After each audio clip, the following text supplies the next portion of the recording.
What? I think we should completely change the file, like go through the whole thing, and then we'll have this. Oh, people are With full garb on. It's a DJ. There's no way. Did you pick up the slogan? All right, so let's get started. One more. Let's,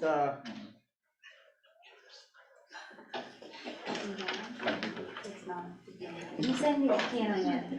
They were joined. We do a composer that's what, of any age. okay, so we're going to, Dang it. let me, finish this. We're gonna pick this up basically where we left off. And, so we have an overview of the book of Leviticus, and then we will get into the lesson.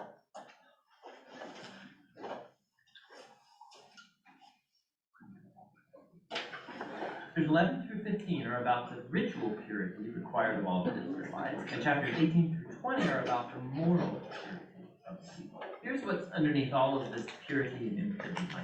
Because God is holy and He's set apart, the Israelites need to be in a state of holiness themselves when they enter into His presence. This was called being clean or pure. God's presence was off limits to anybody who was not in a holy state, and this was called being unclean or impure. Now, an Israelite could become impure in just a few ways: by contact with reproductive body fluids, by having a skin disease, by touching mold or fungus, or by touching a dead body. Now, for the Israelites, all of these were associated with mortality, with the loss of life, which gets us to the core symbol of all of these ideas. You become impure when you're contaminated by touching death, so to speak. And death is the opposite of God's holiness, because God's essence is life. Now, this is really key. Simply being impure was not sinful or wrong. Touching these kinds of things was a normal part of everyday life. And impurity was a temporary state. It just lasted a week or two, and then it's over. What was wrong or sinful was to waltz into God's presence carrying these symbols of death and impurity on my body. Don't do that. Now, the last way of becoming impure was by eating certain animals. And the kosher food laws are found right here in this section. Now, there have been lots of theories about why certain animals were considered impure and off limits. To promote hygiene or to avoid cultural taboos, the text just isn't explicit. But the basic point of all of these chapters is really clear.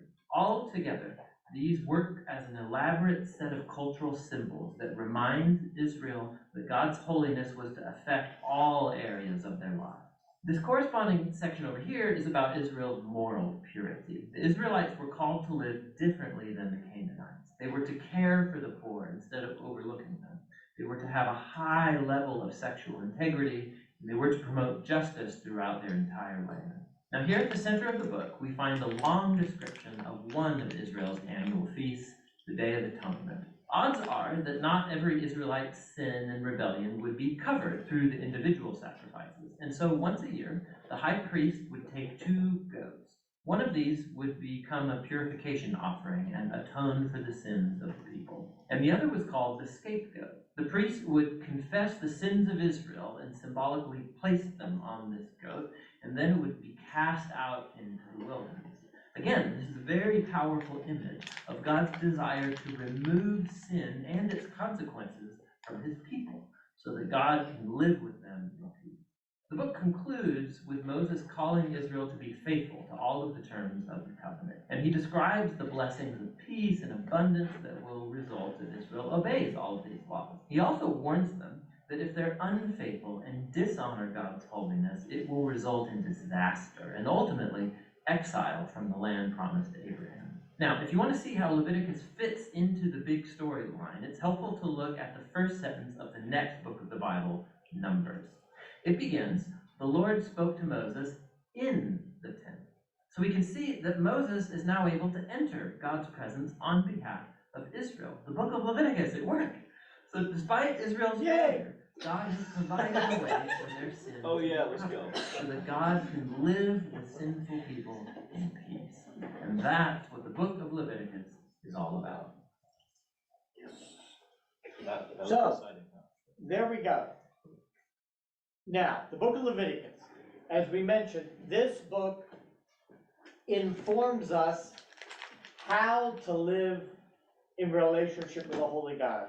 Now, we may be holy, but because we are in a relation with God and in a New Testament context, but this is an important aspect to bring us to this understanding. Now, looking here at this, into these documents, the first one is chapters 1 through 10.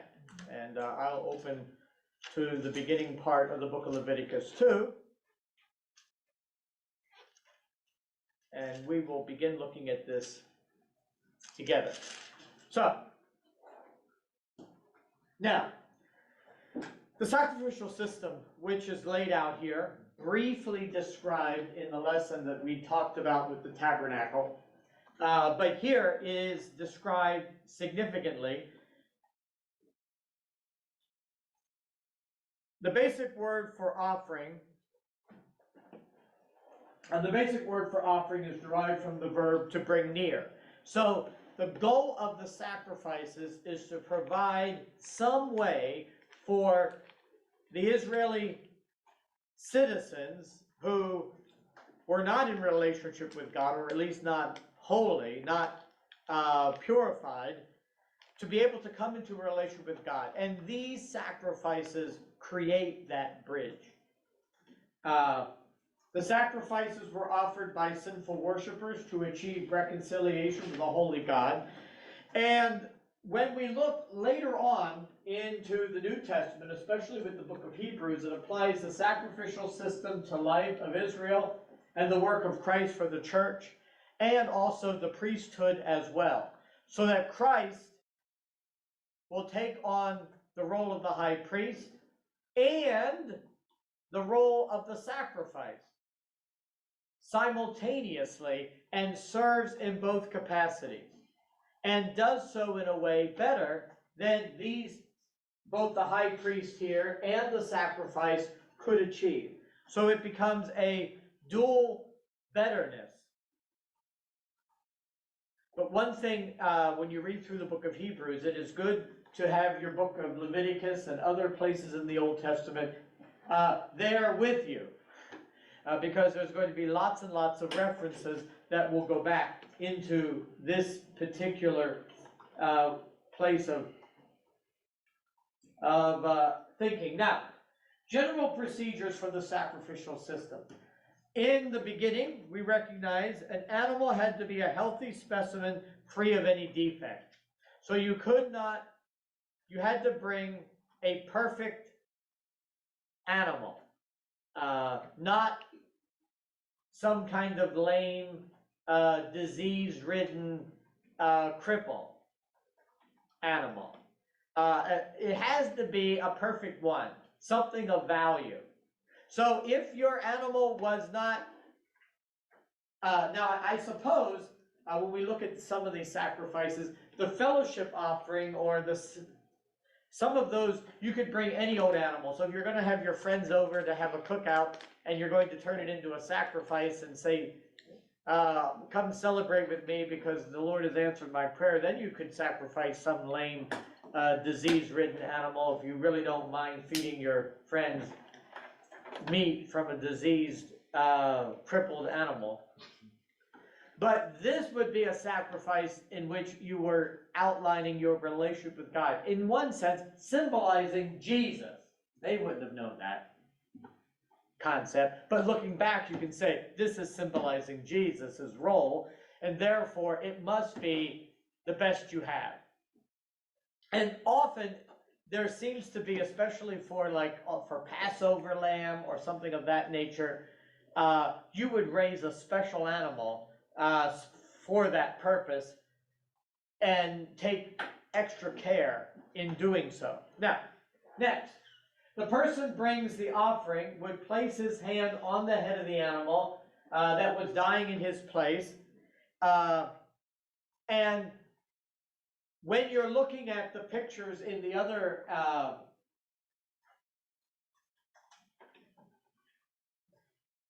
tabernacle PowerPoint, you'll see that there's diagrams of the person placing his hand on top of the animal. And in one sense, just like in the illustration in the video where the scapegoat is, the sins are confessed on it, that's what the worshiper would do. He would transfer his sin and confess it onto the animal, and then the animal would bear the sin of the person. Then the offerer had to slaughter the animal near the altar of the burnt offering in the courtyard. So it would be the responsibility of the person bringing the sacrifice to kill the animal and allow it to bleed out. So slitting its throat, maybe not the most, not the best thing to think about, but that's what you would do. Or if you were bringing a bird, wring its neck and let it bleed out, and you would collect the blood. The blood would be kept in a basin. Now, this blood would be useful later, but every Jew knew how to sacrifice an animal in this way, because this was standard procedure if you were going to have lunch. You would sacrifice animals. Everyone kill them, slaughter them, let them bleed out. This is something everyone knew how to do. So it wouldn't be like, oh my, I can't do this. Yeah, if you're going to live, you will. Everyone did this. No problem here. The priest sprinkled some of the blood either on the altar of burnt offering or in the altar of incense inside the holy place, and in many cases, both areas. And sometimes the priest and the offerer would have some of the blood smeared on them, maybe on their hands, like their big toe and their ear and their thumb, in some forms of symbolic atonement that the blood would bring. So this was, the blood would be used, and what was not used then would be poured away in a holy place.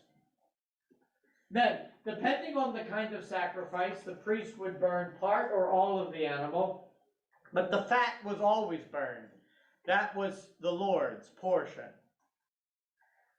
So you would take the fat off of the animal, and that would be burned on the altar. So even if the priest was getting his meat, it was lean beef or mutton, whatever the case may be, because the fat would be burned. And then, except for the burnt offering, certain forms of sin offerings, part of the animal could be eaten by the priest or the offerer or both. So, certainly a burnt offering is not eaten because what? It's burnt. Good for you. There we go. The burnt offering is burnt. But the other offerings are used as part of a, either given to the priest as their meal supply, or the offerer and his friends would eat that, or something. So that would be laid out in that way. Now let's take a look at the various offerings. The first one is a burnt offering. This is not the order in which they would be used in tandem, but this is the order that they appear in the scripture. So, burnt offerings, the most common of all sacrifices, and they happen every day, all day long. Even if there's no one who happens to come by that day to make a sacrifice, a burnt offering would be made every morning and every evening by the priest as sort of a daily offering to God. So this would happen every day. The entire animal would be consumed by flame, so you can imagine, one, you wouldn't probably want to have the largest of animal. And also, the fire in the altar of burnt incense would have to be rather substantial to reduce an animal to ash. So that's something that would be constantly burning. Known as an aroma pleasing to the Lord, God enjoyed seeing these sacrifices take place. Now, an animal to be used, depending on the person or the time of year or the event, males were required. You had to use a male animal, but it could be a bull, a sheep, a goat, a dove, or a pigeon. And it would depend on your financial status. So if you were a very wealthy person, or a leader, or the king, or something, the high priest, making a representation for himself and the entire people, then you would use a bull. Most people would use a sheep or a goat. But if you were particularly poor, you might get by with a turtle dove or a pigeon, or maybe a quail, or something of that nature. Now, why were these done?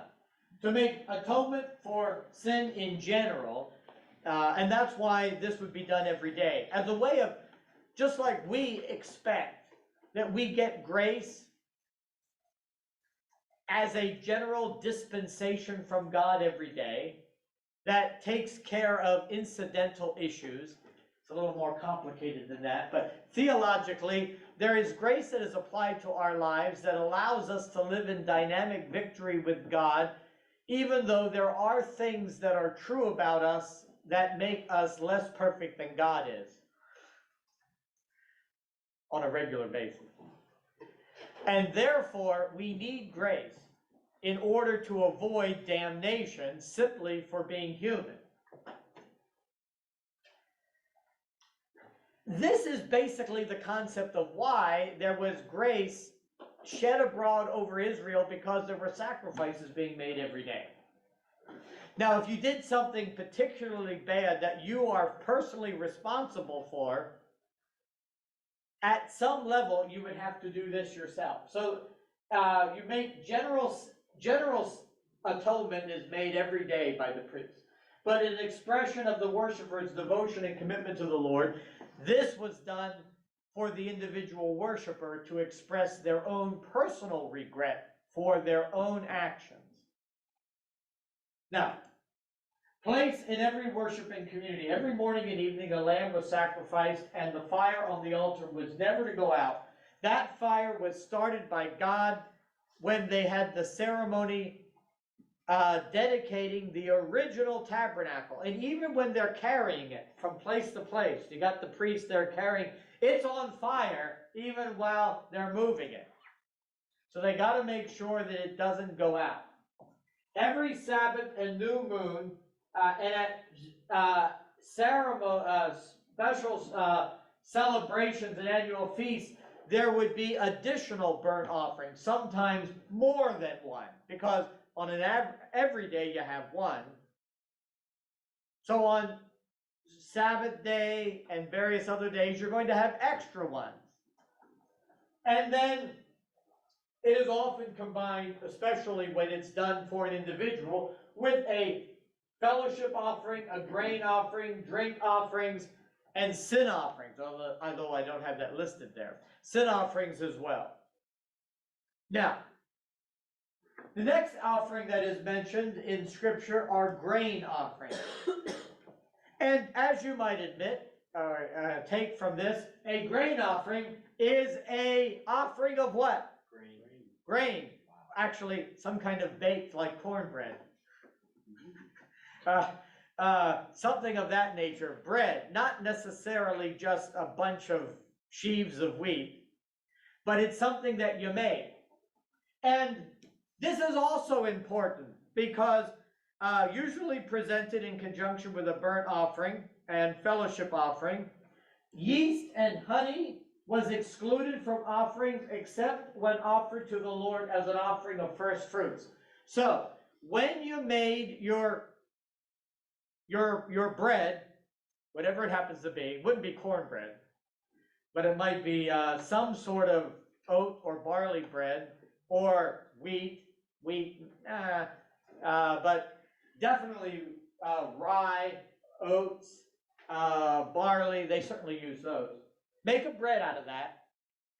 This would be cooked in such a way that it would not have yeast or honey in it.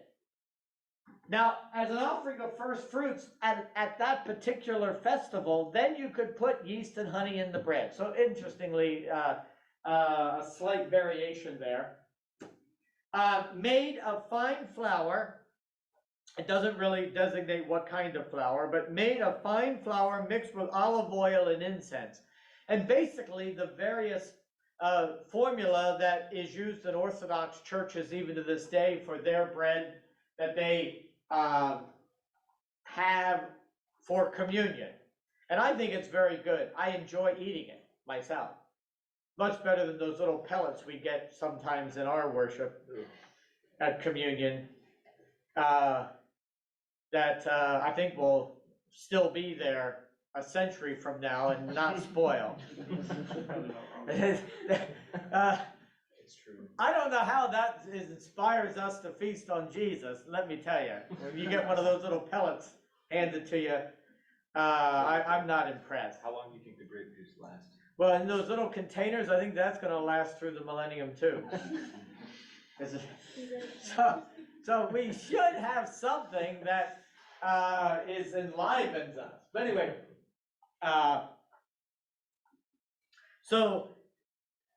and what we recognize is that this bread, a memorial portion, like a piece of it, they ripped off a section, a handful of the bread that you've given as your gift, and that is thrown into the fire and burned.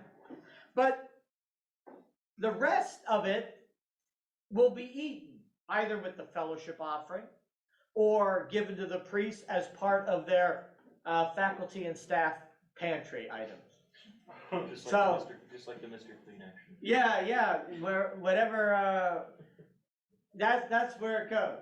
And basically that's the idea here, that these items, when they weren't to be eaten as part of the actual worship, were turned over to the priests for their meat. So, or bread, or whatever the case may be. Now, fellowship offerings.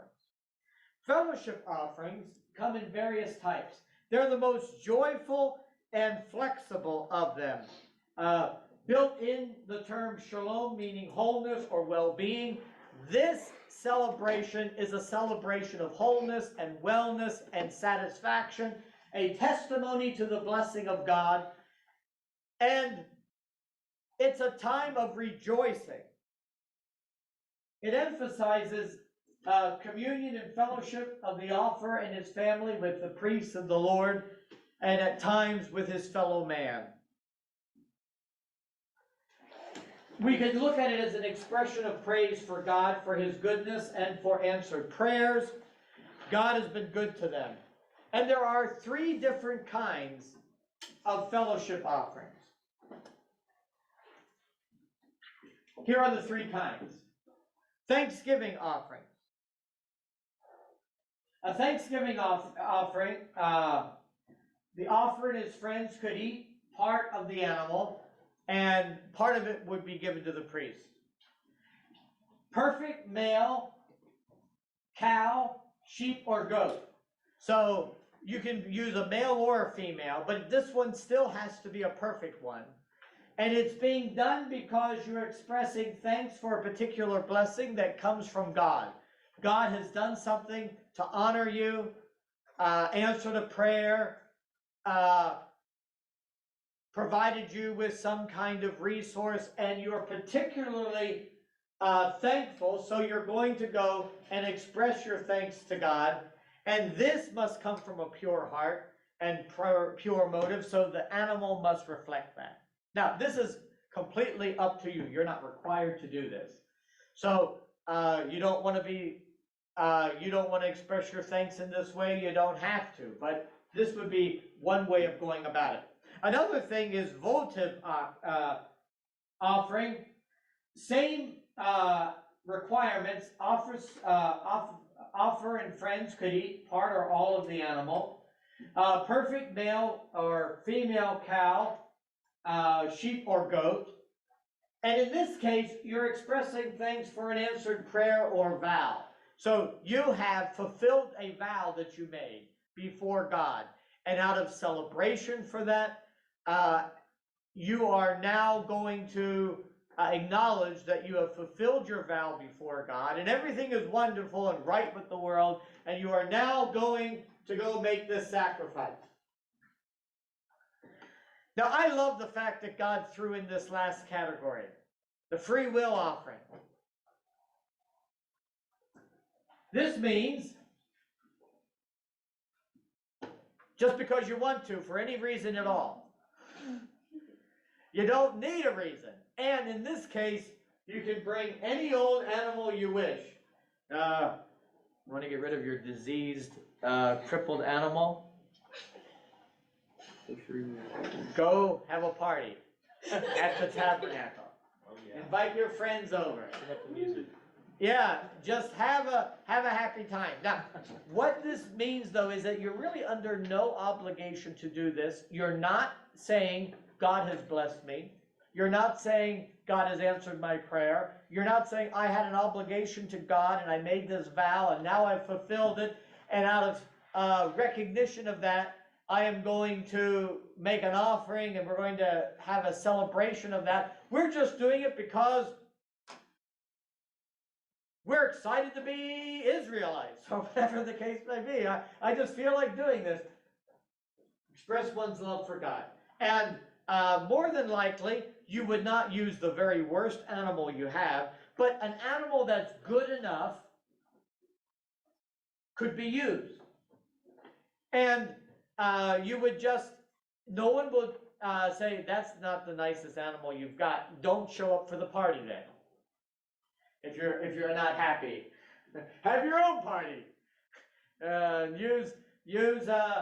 that's what this is for. And so God is saying our worship is to be an expression of celebration, and voluntarily so. Some people may not ever be much into throwing parties, and that's okay. You do this as you wish. Now, sin offerings. Now, this term is somewhat misconstrued because we think of today of a sin offering as you like a catalog. Okay, you know, I committed theft, grand theft. What is the sacrifice for that? And you figure it out, and you say, okay, 3 turtle doves and a pigeon, that will do. That's not how this works. The word sin here should be seen almost as what we would consider to be unintentional actions that fall below perfection, but for which you are responsible. Let's say you did them. You are responsible for them, but they aren't things covered under the law that already have the death penalty established for them, like adultery and murder and things of that nature. Because if you commit those kinds of sins, you might be stoned, or the avenger of blood is going to take care of things as you are fleeing to the city of refuge before you get a chance to make any sacrifice. So here we have a very different system. In Israel, the evil people were taken away. They were removed from the society.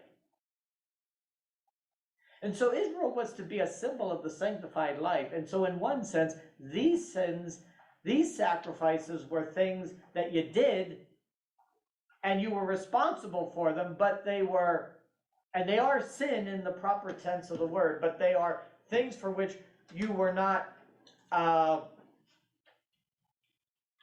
universally, willfully responsible for. Now, the most important and always preceded all other sacrifices. When you make a sin offering, this comes first. Because when you go before God, you're acknowledging that you are in need of forgiveness yourself before something that you've done. And so you make this sacrifice to God. it played the key role in the Day of Atonement because there a sacrifice will be made for the entire community to cover all of the sins that everyone in all of Israel had committed over the last year that hadn't been taken care of personally this way. So you could just sit around and hope for the next Day of Atonement, and then there would be a big sacrifice that you would be included in. Or you could take personal responsibility for yourself. If you're only ever hoping for the Day of Atonement to get you through, you're not really into this very much. And your heart has some issues. So you would want to take responsibility for things that were egregious in your behavior. Now, this was required for all sins: intentional, unintentional, omission and commission. I would imagine that if a person committed an intentional sin and they weren't stoned, you would do this.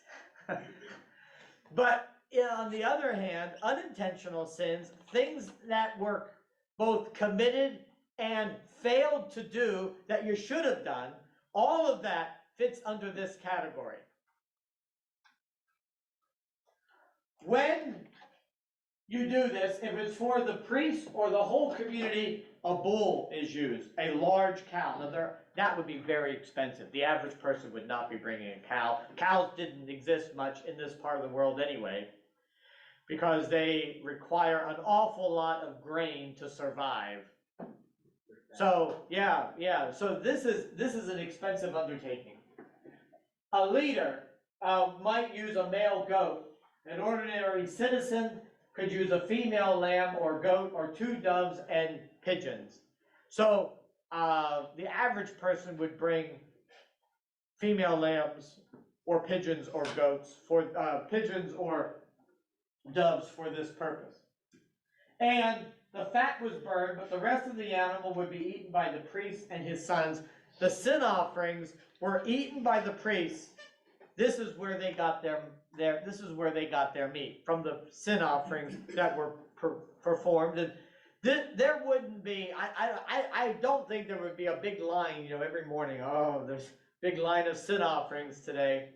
But there would be some every day, I would imagine. And so there would be plenty of meat for them to use. Now, interestingly, there's another category called a guilt offering. Guilt offerings and sin offerings basically are the same, but in this case, it's required when restitution was impossible after another person had been wronged. So if you had committed some kind of infraction that required restitution, your animal got out, and Joy's reading Anne of Green Gables, so your cow eats Mrs. Lynn's prize-winning cabbages, or whatever the case may be. There's some kind of interpersonal conflict that needs to be overcome, and you can't do anything about it because maybe the people have died, or it's been such a long period of time, or for whatever reason, or there's been some sort of, like sometimes a dead body is found and no one is willing to take responsibility for this death, and you gotta do something for it. This is when you do a guilt offering to relieve you of guilt of what you have done, or the guilt on the community for what has happened, but you really can't make this right in the traditional sense. You couldn't have a sin offering and then a burnt offering and then a fellowship offering where the offended family and you family all sit together and have a celebration that this is resolved. Can't do that. So you do a guilt offering in its place. Applied to unintentional as well as deliberate sins. And in this case, we're dealing with this because sometimes we get the idea that, oh, I can't do anything about this, so I'm off free. Woo! I'm good, the person that I offended has died. Now I don't have to worry about it. No, if there was restitution, you would pay that into the temple treasury or some other way of dealing with that. If anyone's ever seen the movie Treasures of the Snow, which is about children that live in either Austria or Switzerland. Anyway, there's an old man that lives up in the hills who carves things out of wood, who was a bank robber, and he will save his money because he wants to make restitution, but he can't give it back because he doesn't know who he stole money from, but eventually will use that money to pay for the surgery of a crippled boy who had been injured in an accident that was caused by the person he's teaching to carve. Anyway, there is this very concept. I can't make this right, but I'm going to do this other good thing with the money that I've saved. And then eventually it turns out that the surgeon who's going to do the surgery was this man's long-lost son. And there's a big restitution at the end, and everyone is happy. And all live happily ever after. It's Rebecca St. James. Anyway, it's a Christian story that has some spiritual undertone to the whole thing. When presented in a series, sin offerings, or guilt offering, whichever you're doing, comes first. Then a burnt offering, in which you will burn something. And let's face it, you're doing 3 sacrifices here. You might not be able to burn, you might not be able to use 3 sheep or 3 goats.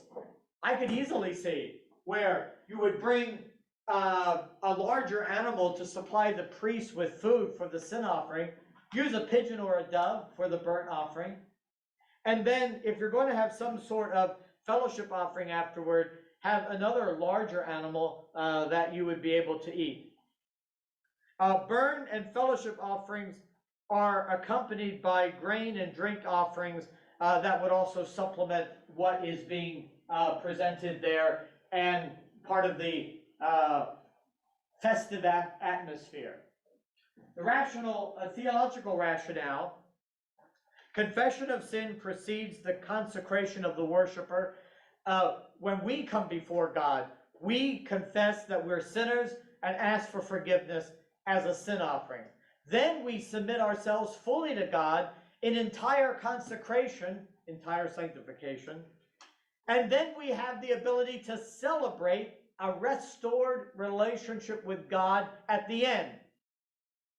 We don't necessarily throw a party, but we do have times of celebration afterward, and it works the same way. You can't do the burnt offering first because there's no context for that if you're not yet forgiven by God. And there's no reason to celebrate anything until you're really forgiven and cleansed, totally given over to God. It establishes a foundation for the reestablishment of communion and fellowship with God. And then, if you really do this process right, and you are living up to your expectations, you can then sit back and believe that the sacrifices being made every morning apply to you. They're real, effective to overcome all of the inconsistencies of life. So we as sanctified people should be able to live in the assurance that the fellowship of grace that applies to us, and which we say thank you for. When I do my devotions in the morning, I do not do them to avoid the sin of not doing it. That's not why I do it. I have heard sermons that would imply that's why you do your devotion. Because if you didn't, you just sinned. So I do them to avoid the sin of not doing it. I don't do it for that reason. Because I don't feel any holier because I do, and less holy because I didn't. But what I am doing is celebrating and the reality that I'm in a relationship with God and receive grace every day that keeps that going, and that's a way of interacting with Him. So like if you wake up late and you're off to Pentateuch class, you've already missed chapel, and you decide to sit at the fountain and do your devotions first, because not doing your devotions would be an even, not only are you late for class, but then you would sin for not doing your devotions. Just come to class. God will understand. I mean, if you're, every day you're oversleeping and not doing your devotions, then maybe you have to do something about that. But that's not a make or break issue. Now, what we recognize here then is that there would be a national priesthood. And we may read through these passages and think, this was the most complicated system that anyone could come up with. It's not. There's just 3 basic ideas of sacrifice: sin, burnt, fellowship. And now we're coming up with one priesthood. You look at some of the ancient rules that many of these countries dealt with: multiple gods, multiple priesthoods, multiple sacrifices. Such a complex mess that the IRS couldn't figure out. I mean, you think this is difficult, try and figure out the tax code. This is simple. Now, a national priesthood, one national priesthood. Israel was to be a kingdom of priests and a holy nation. We see that in Exodus chapter 19. That is transferred into the New Testament, but that was an Old Testament concept as well. Every Israelite was a priest. Certain priests were ordained to do certain things, but every person could represent another before God. That allows us as Christians to do intercessory prayer. I can represent you, you can represent me before God. I am able to recognize that we were to be a distinct and different people, and to live in that way. The sacrificial system depended on an effective ministry of a consecrated priesthood. These people were set apart full time for the purpose of representing the people before God.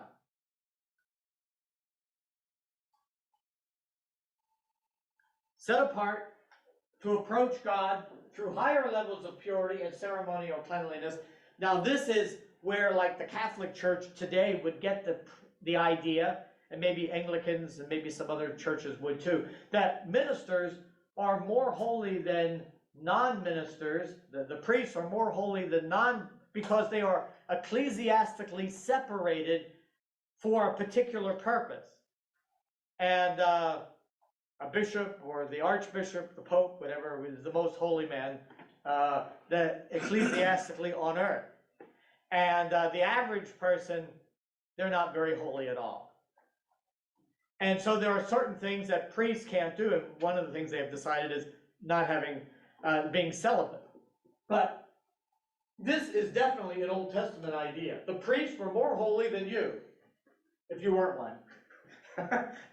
Because they were in a particular role and were required to be separate. And in fact, the family of Aaron fulfilled the role of priests. So it's very interesting.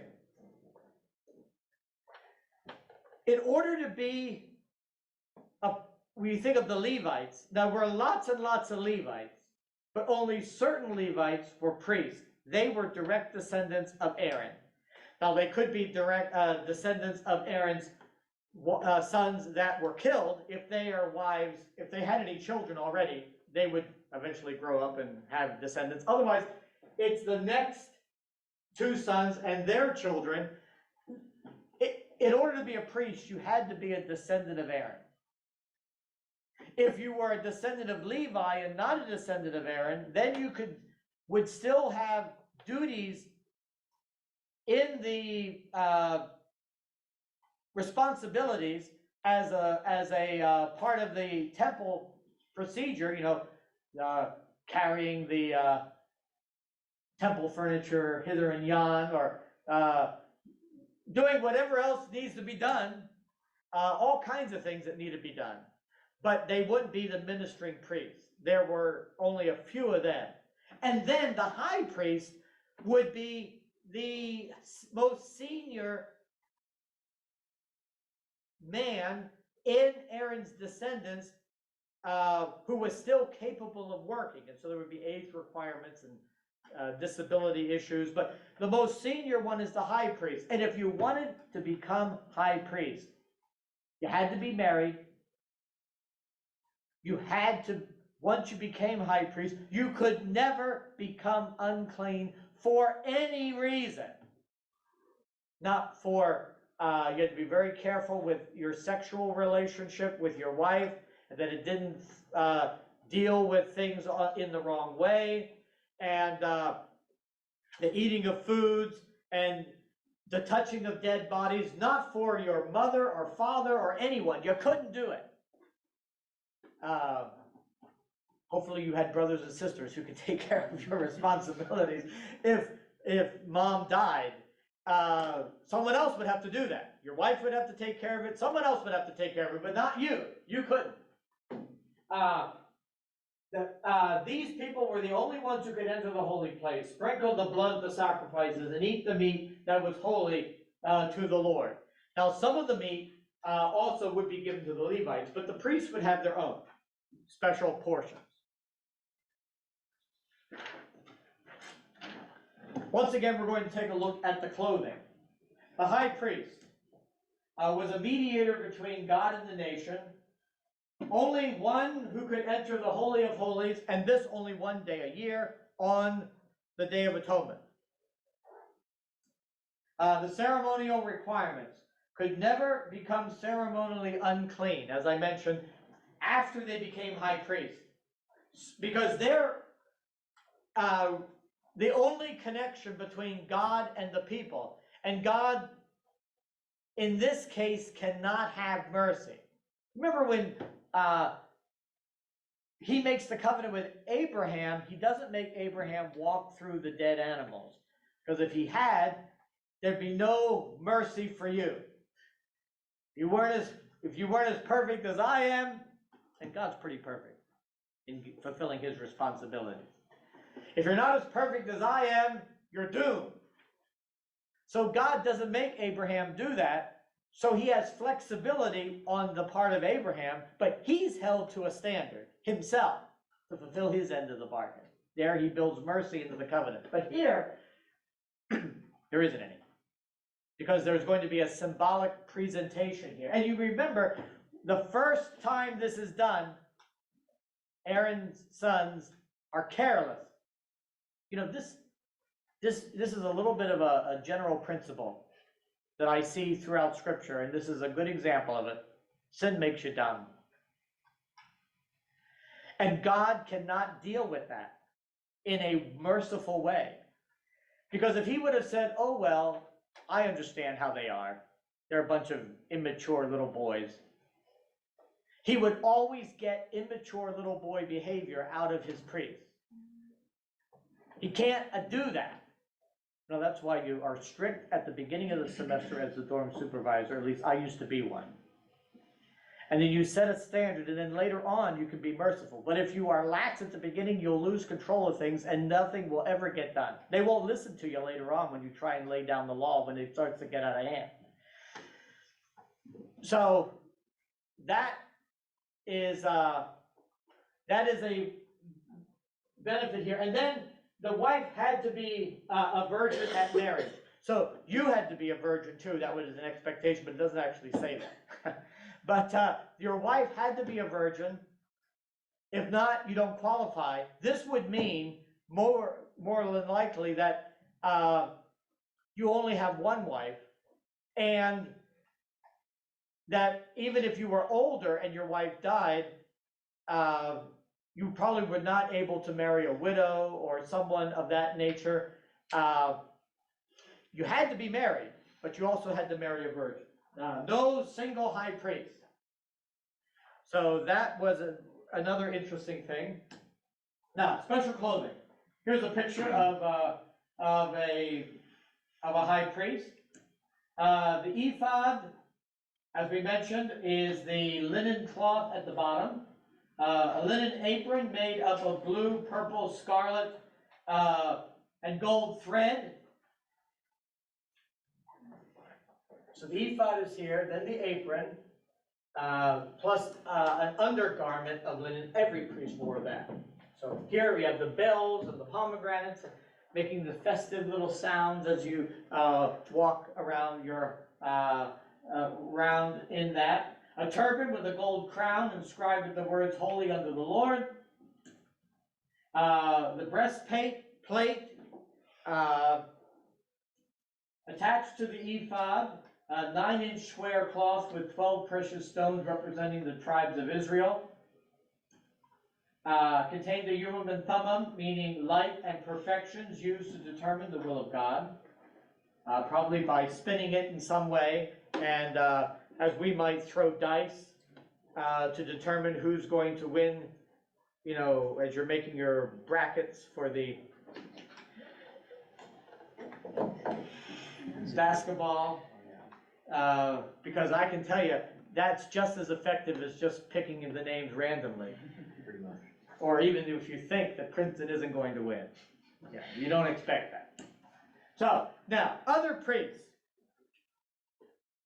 The other priests, descendants of Aaron's son Eleazar and Ithamar, which are his second sons, officiated at the temple when the various sacrifices were present. Superintended the cleansing rituals of individuals being healed of various diseases. And I would imagine that eventually certain priests might become experts in various areas like this. Like certain priests would be experts on mold and mildew. The mold and mildew crowd who have, or skin diseases, because you're never going to be high priest. Just don't worry about that. So you're going to make a career of one of these other areas where you might become an expert at determining these types of things. So there were priests that would do specializations in taking care of these sort of cleansing rituals and various other things of that nature. Instructed people in the law, teachers of the law. All Levites could do that, but priests definitely could. And then there would be chaplains. Who would lead the army into battle as a sign of the Lord was with them. And these would be more like military fighting priests who were armed for battle. My wife is a military chaplain, or at least she was before she retired, so I know some about that, and they don't carry weapons. That's not always been true, but it is now. During the Civil War, the chaplains did fight.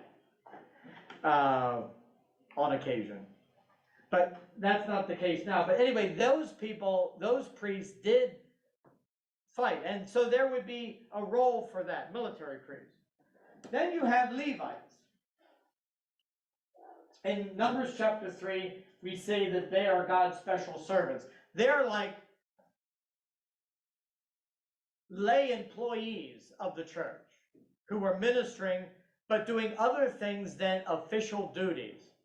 And I could see that they would get people ready, you know, like have your sacrifice ready. The priest is going to be here, you know, check you in when you're at the clinic to get your skin disease checked.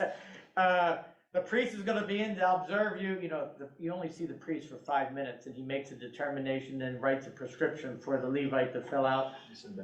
So basically, that might be how it works. The Levites are doing all of this other type of work. Assisted the priests in their work, carried the tabernacle whenever the camp moved. So they would be construction workers and engineers and people learning how to maintain all of the equipment. So they would have important jobs to do. They were not given an inheritance in the promised land as far as land was concerned, but lived off the tithe of the other tribes that was given, and were assigned cities in which they were to live with the pasture land around them. But they were dispersed among the people, which is a blessing of God too. And what if he would have said, there's one place where all the Levites live? The ministering presence of God would have been concentrated in one area. But what he did was, he dispersed them throughout the land so that they were permeating the land like leaven in bread. They were everywhere and were able to be accessed. The ministry of presence is part of that. Not giving gifts, but the ministry of being there where people are. Now, they give a tenth of the tithe to the priest as a gift of the Lord. So when the tithe, when we talk about tithe, was paid, 2/3 of the tithe was paid to your local city of refuge or Levitical city. 1/3 of the tithe was paid to Jerusalem. So it was your year to go to Jerusalem. You would take your tithe there. Otherwise, you paid it locally. What I find intriguing is two things when we talk about tithe later. But if you lived far enough away and your tithe was in gifts of kind, produce, and you're worried that your artichokes or avocados, whatever it is that you're going to be turning over, will rot on the way to Jerusalem, you could sell them and bring the money and take that to Jerusalem. Also, if, which I think is the case with many people, you were really living with what I would call subsistence agriculture. You didn't grow food to sell to make a profit. You grew food so you didn't starve. When you were en route to Jerusalem to deliver your produce, you were allowed to eat out of the tithe on your way there and back. So that God wasn't selfish saying, I must have 10%, even if you really can't afford not to, I don't know if this means that you can deduct your gas money to go to church from your tithe. But I would say this, that if a person is really strapped for cash, they could use that argument to say, I am giving my money to the church, but if there is a deficit there, God would be willing to take the difference. Now, most people, that's not true. I mean, they really are not that close to the edge financially. But really, if there was an issue with someone, that would be a principle that I don't think that would ever fit into a sermon. But that I think would be a valid way of God looking at things. You're doing your best to honor me, and I'm willing to take the deficit. If I'm getting 9.95% because of the cost of delivery, I'm perfectly willing to deal with that. So very interesting way God works in their lives. Now, the ordination of the priest. This was a grand situation.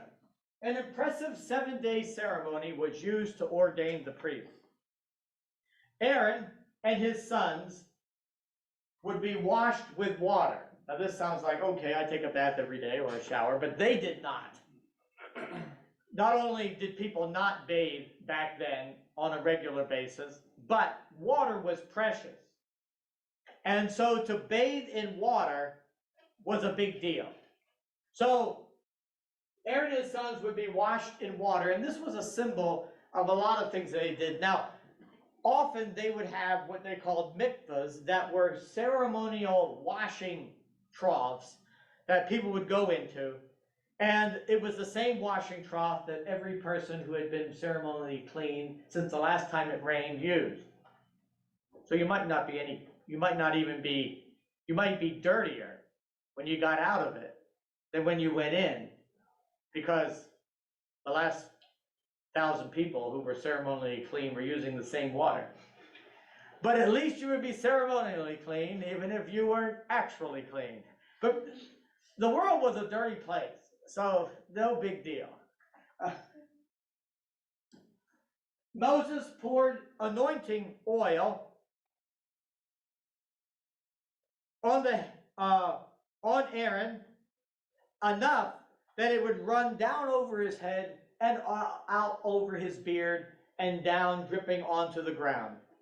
And that symbolism of the oil over Aaron and down over his beard and dripping onto the ground is seen again and again in Scripture. In the Psalms, it's a lot of references to the oil that is dripping down over Aaron's beard. And that's a symbol of the Holy Spirit really cleansing us. Then,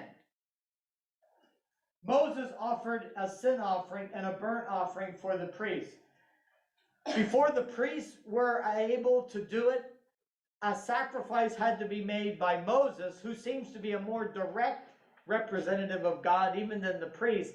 And then the priests were cleansed and prepared. After this, a sacrifice of the ram of ordination. The blood was put on Aaron's right ear, his right thumb, and his right big toe. The big toe of his right foot. Now this symbolizes the fact that priests need to listen to God and their ears have to be cleansed. They have to work faithfully with their hand and walk in God's ways. I'm not so sure if I ever do ordination ceremonies that I might include some of this. Maybe not with blood of a sacrificial animal, but there is some value here to remind people you're going to have to listen to God and listen to your people, and you need to be cleansed by God and allow yourself to be under his authority in this area. You're going to do work for God and for people, and that needs to be under God's authority. And then you want to live appropriately as an example before your people. Then, after this is done, the sin offering, the burnt offering that Moses makes, then Moses turns things over to Aaron and his sons. They begin their ministry. Right after that, Aaron offered another sin offering, but this time for himself. So first time, Moses offers a sin offering on their behalf. Now they're enabled by this ceremony of ordination to be priests. Now the first thing you do, though, is you make another offering for sin for yourself. Thankfully, we have a high priest who doesn't have to do this anymore, who is able to work with confidence. But every time he would do something, he had to cleanse himself first before he could deal with the sin of somebody else. Then Aaron presented offerings for the people. And there's a whole list of them there in the ordination ceremony as you read it.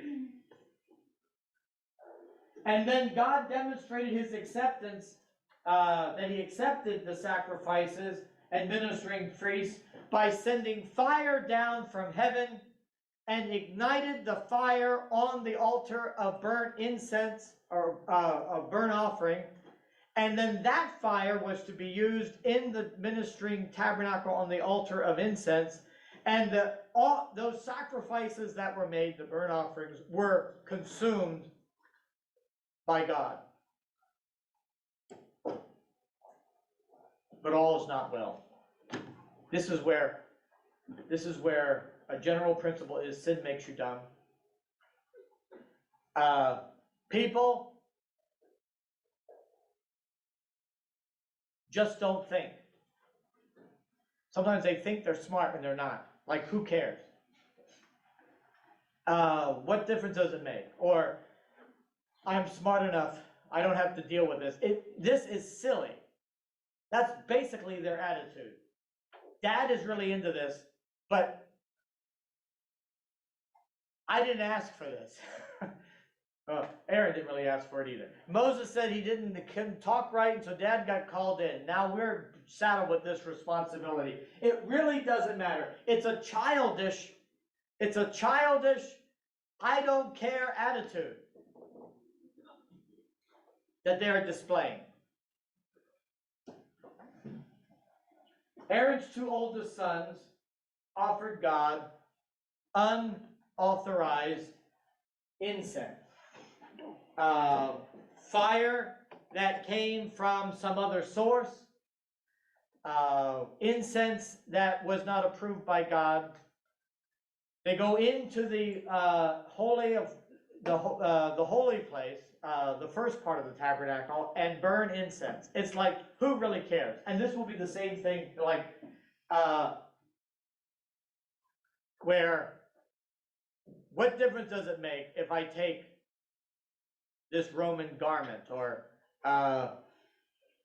some other items from the town of Ai or Jericho? What difference does it make? It's not going to matter. And then, when they start investigating who's responsible, and they go by lot, they won't figure out it's me. Okay, my tribe is picked and my clan is picked.